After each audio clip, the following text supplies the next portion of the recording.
Boa tarde, oitavo ano. Estamos juntos para mais uma aula, né?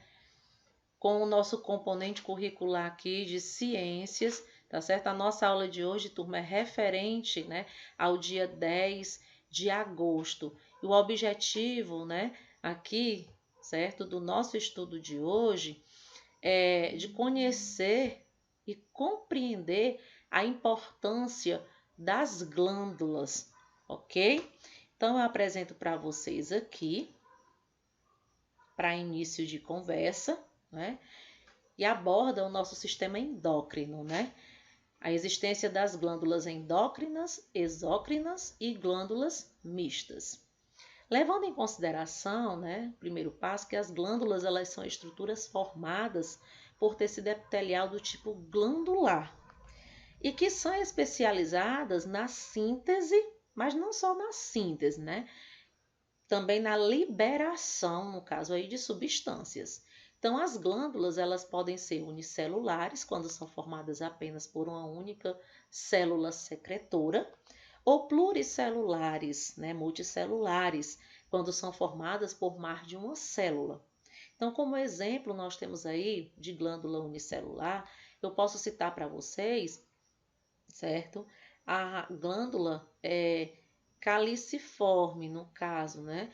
Como, por exemplo, um exemplo de glândula, nesse caso pluricelular, eu posso citar a glândula sudorípara, né? Então, as glândulas pluricelulares, elas são formadas a partir da proliferação das células, no caso aí, do epitélio glandular e posterior, né, invasão no tecido conjuntivo próximo. As células do tecido glandular, elas podem continuar conectadas à superfície do tecido epitelial por meio de um ducto ou não apresentar nenhuma conexão. Então, essa característica é uma importante forma de classificação das glândulas no caso aí. Então, nós temos tipos de glândulas pluricelulares, certo? As glândulas pluricelulares, elas podem ser, no caso aí, classificadas em dois tipos bem básicos, né? As endócrinas e exócrinas. Então, as glândulas endócrinas, no caso aí, são aquelas que não possuem ducto e sua secreção, no caso aí, será lançada diretamente nos vasos sanguíneos. Então, o conjunto de glândulas endócrinas forma o sistema endócrino. E as secreções dessas estruturas, ok, turma, são chamadas de hormônios. Como exemplo de glândulas endócrinas, né, eu posso citar a tireoide, a paratireoide, as suprarrenais e a hipófise no caso, certo? Que nós iremos estudar passo a passo. As glândulas exócrinas, fora, né, são aquelas que permanecem conectadas ao epitélio por ductos, no caso, né, lançando aí sua secreção em cavidades de órgãos ou na superfície do corpo. Então, como exemplo de glândulas exócrinas, eu posso citar para vocês a glândula sudorípara, que é produtora do suor, né? A glândula sebácea, produtora do sebo. Então, ressaltando que produzem suor e sebo, respectivamente, na ordem que eu citei, certo? Então, além da classificação das glândulas em endócrinas, exócrinas, alguns autores classificam as glândulas em mistas também.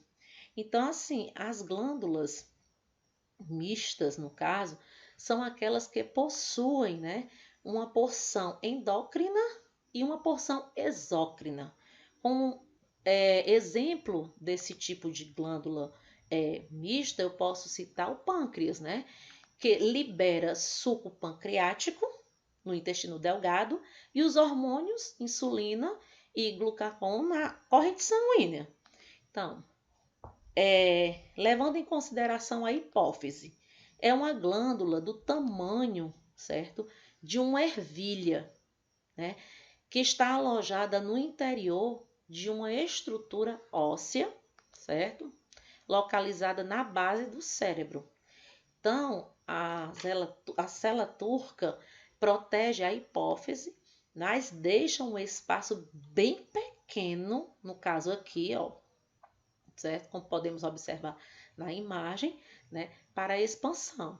Então, aqui a hipófise controla a função da maioria das outras glândulas endócrinas e por isso às vezes é chamada de glândula mestra, ok? Então, a hipófise é controlada em grande parte pelo hipotálamo, no caso aí, certo? Uma região do cérebro situada imediatamente acima da hipófise. Então, o hipotálamo ou a hipófise conseguem determinar quanto estímulo as glândulas alvo precisam por meio da detecção dos níveis, no caso aí, dos hormônios produzidos pelas glândulas controladas pela hipófise. Então, nós temos também a tireoide, certo? A tireoide, turma, ela é uma glândula localizada na frente do pescoço em forma de uma borboleta, como podemos observar na imagem. E a principal função é regular o metabolismo. Então, assim, quando esse sistema fica desregulado, os sintomas, eles podem aparecer no corpo por inteiro, certo?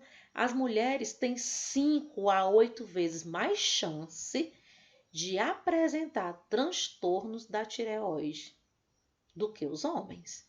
Então, assim, por conta da quantidade de hormônio. Então, assim, na maioria dos casos, não há prevenção. Mas depois da identificação do distúrbio, existe o tratamento, sim. O tratamento, ele é eficaz, né, para a solução desse problema, né, que é a tireoide. E eu tenho também as paratireoides, ok? Que as paratireoides, né, já são 4 glândulas que ficam no pescoço, aqui, ó, 1, 2, 3, 4. Elas ficam no pescoço, atrás da tireoide, né?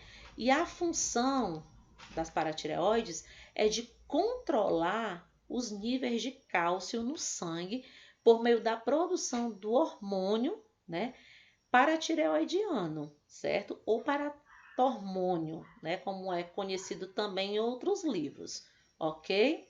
Então, turma, assim, para a próxima aula, né, ficará o estudo de outras glândulas, né, suprarrenais, né, o pâncreas, certo? E os testículos e os ovários também, ok? Então, eu deixo aqui registrado um grandioso abraço meu, da professora Sádiva, tá certo? Estaremos juntos para o nosso plantão de quinta-feira, que se faz necessário, é importante, releiam no módulo de vocês sobre esse assunto, sobre glândulas, tá bom? Observem, assistam às videoaulas, né? Releiam, certo? E procurem exercitar, certo? Procurar colocar no dia a dia de vocês, né, sempre uma leitura a respeito desse assunto, porque se faz importante, é fundamental, é necessário para com o aprendizado de vocês. Vão lá no módulo, já podem ir registrando algumas perguntas, certo? Das páginas que vêm, né?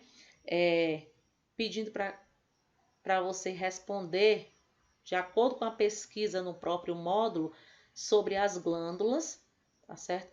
E essas glândulas trabalhadas hoje, vocês irão pesquisar e vocês irão responder no decorrer do período. Na quinta-feira, nós nos encontraremos no plantão, tá certo? No mesmo horário que vocês já sabem, né? Das 13 horas até as 13h30. Esse plantão, turma, é um momento de interação que eu tenho com vocês. Então, se faz necessário que vocês estejam não só lá de corpo presente, mas que vocês participem, tá certo? Que vocês participem mesmo, porque é um momento rico, né? É um momento em que eu estou ali para poder saber de cada um de vocês aonde está a interrogação, tá bom? E tirar essa dúvida da cabeça de vocês, né? As dúvidas que forem surgindo. Então, sejam curiosos, né? Respondam, tá certo? As atividades, leiam, releiam, tá bom? Nos encontraremos no plantão da nossa quinta-feira. Bons estudos e até o nosso próximo encontro, ok, turma?